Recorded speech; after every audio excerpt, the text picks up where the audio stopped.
Okay, I took out some of my canning equipment. I'm going to make some Pear Ginger Jam.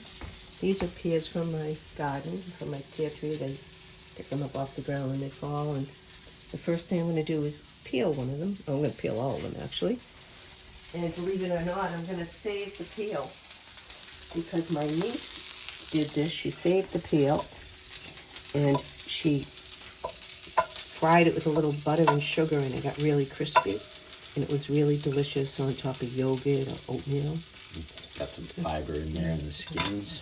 And once you get the pear peeled, you're going to cut it in half and scoop out all the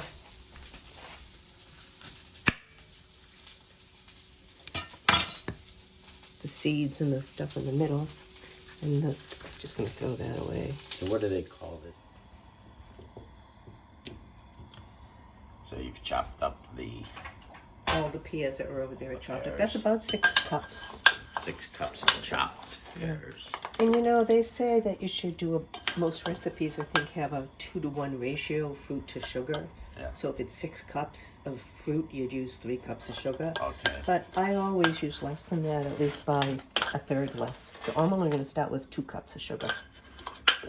Okay. And just measure it loosely to the pears. And I have the ginger that I grated up, and I'm going to throw in there. Look at that. So it's kind of roughly chopped. Yeah. They'll soften up once they're in there and sweeten up. And I'm going to just mix it up a little and let it start to boil down. Now when you say boil, but there's no liquid in there. It will become liquidy because the sugar will... Sugar draws the liquid out of the pears. I don't know what it does, but Yeah. you'll see it creates a liquid. It creates a solution imbalance, and the liquid comes out of that. Yeah, you'll see it. Pears. And then I'm actually going to add some grated lemon too. I forgot about that, but we'll put it in the picture. And then over here you have all of the peels. So we try to let nothing go to waste. That's a particular challenge when you get a whole lamb and things like that.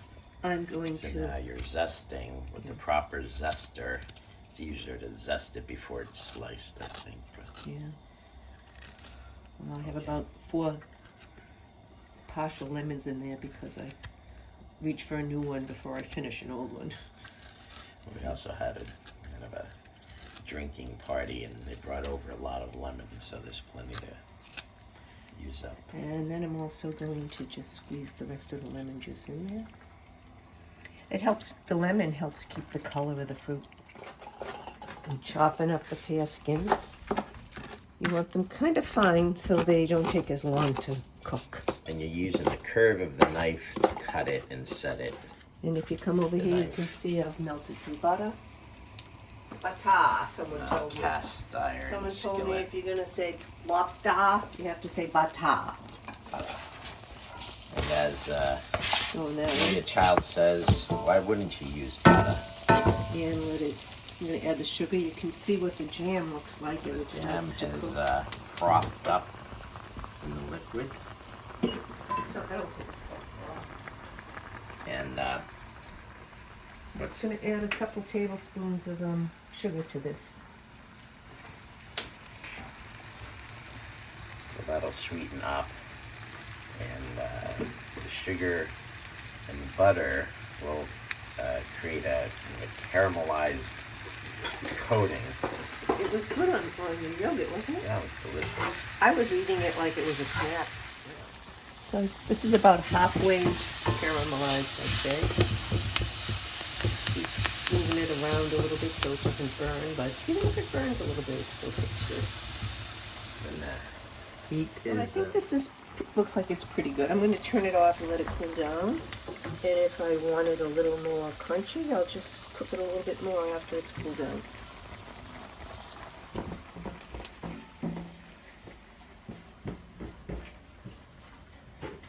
Okay, so you can see in here that the pears are starting to become translucent, but you can see some of them aren't. So it isn't.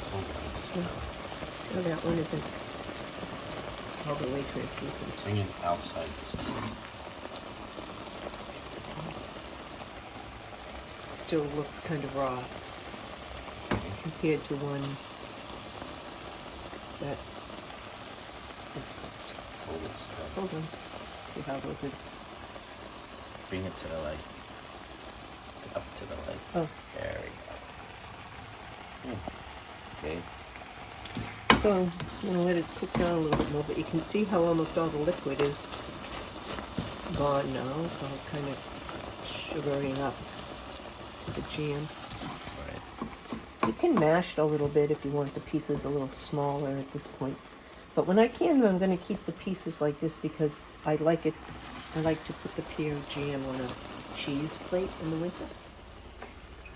Glass with some ice in it. And I'm just going to... Glass with ice. A little cup. And I'm just going to do the test here. And if you put your fingers in, okay, it's not quite done because you can see that it kind of dissolved. So what is the test? It's the soft stage test. So you want it almost at the soft stage, so that when it cools down, it's the consistency of jam instead So of you liquid. put it in here, and what is it? Stiffen up in the ice water? Yeah. And if It cools feels, it down. So, Yeah. Wait. Okay. Yeah. okay. And if I, oh, you can only see you can see that it's starting to turn into a jam texture. Okay. So that's almost done. I want it to be just a little thicker than that, Okay. but I don't want it to be the candy stage because you don't want fudge. And then you will get hard. And if it goes into here cold, and it turns to like that crystal, that glass candy, you know you've overcooked it. Yeah, the brittle stage. The Then you brittle have, stage. you have pea Then brittle. Pear brittle. Yeah. That can't be bad. Although I don't think I'd eat a chunk of it. Give it away for Christmas gifts. It'll preserve. Okay, so now you can see that the jam is ready to, see how nice and the texture is. It's thick but not hard and not liquidy. And the pears are nice chunks. They look translucent. So that's that. They're ready to can. I'm sterilizing my jars. I have a few in there with the lids and the tops. They have to boil for 5 minutes to make them sterile. Or you can put them in your dishwasher. And is there something in the bottom of the pot to The hold them? lids. No, well, you know what? My equipment broke. I went to use my canning equipment, and it had a hole in the bottom, so I have to improvise Used today. it so often that you wore a hole in it. It leaked all over the oven, all over the top of the stove. This looks yummy. You're gonna put that in the jars, and then Yeah. what you're doing to heat them up is to seal them, right? A vacuum seal. Yeah, and what's nice about this I like is that when you put it on your toast or you use it with a piece of cheese, you get a hunk of the fruit, so you don't feel like you're just eating sugar. Right. Yeah. I'm just taking the jars out now. I'm gonna put my jam in. And I need to get my lids. That's not a good angle. I'm gonna pour the jam into the sterilized jar. And all these pears is probably only gonna make 2 half pints. There's a lot of concentrated flavor in there. I don't know why jam's so expensive. Right. So people say, "Oh, $5 for jam," but how many peaches are in there? They're pears, but I don't know, Pears. 7 or 8 were there? I don't 7 know. or 8 pears in 2 jars, and then people complain if it's $4 or $5 after getting so many pears and all the work that goes into it. And now you just want to tap the jar and release any air bubbles that might be in there a couple times.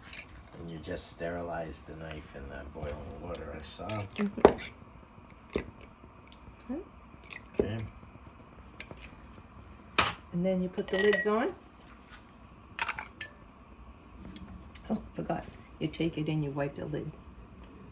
Because it might have some The sugar. outside. And the rim itself, Yeah, so the rim. it might break the seal if it has some sugar sitting on it. Which you don't want to do. And then... So usually the cooking shows show you how everything works perfectly. Here we're showing you the workarounds. the reality. So this lid is in 2 parts. These are Ball. Ball's the big manufacturer of these things. There's an outer part. Now the inside actually is not exactly flat. It's like a spring. It's actually Has a rubber seal. mechanical engineering. It's called a bevel spring. It's a very shallow spring, and it yes, it has a rubber seal. And when it's reheated and then cools off, it goes through a vacuum seal, and the bevel spring goes through a midpoint and locks the seal in. I'm going to place it in the water. You have to have at least an inch or two above the cans of water. And what is this A little thing space called that shell. you're holding it with? It's like a It grabs in, cool little device, huh? yeah. You want to put a little space between the jars. And it's coming to a boil, so now you're going to give it a hot bath for 5 minutes. 5 minutes. Okay. Oh, they're ready to take out.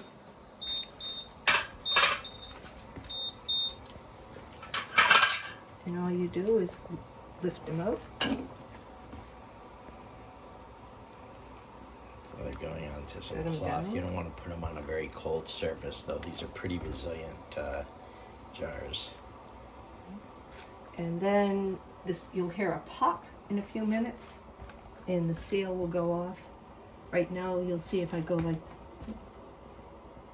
you'll see the little, hear that? Well, when it's sealed, you won't hear that when you touch the top. As they cool down, it vacuum seals it.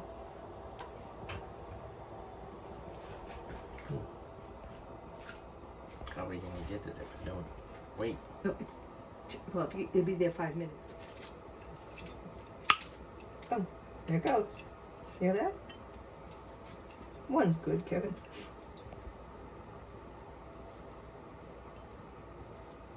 It was this one, and you can see know. now. Yeah. See? Now It's you don't. flat. It doesn't Yeah. bounce. That's that spring you were talking about. Yeah. I think I got the name wrong. I think it's a Bessel spring, not a bevel spring. Mm. I have to look that up.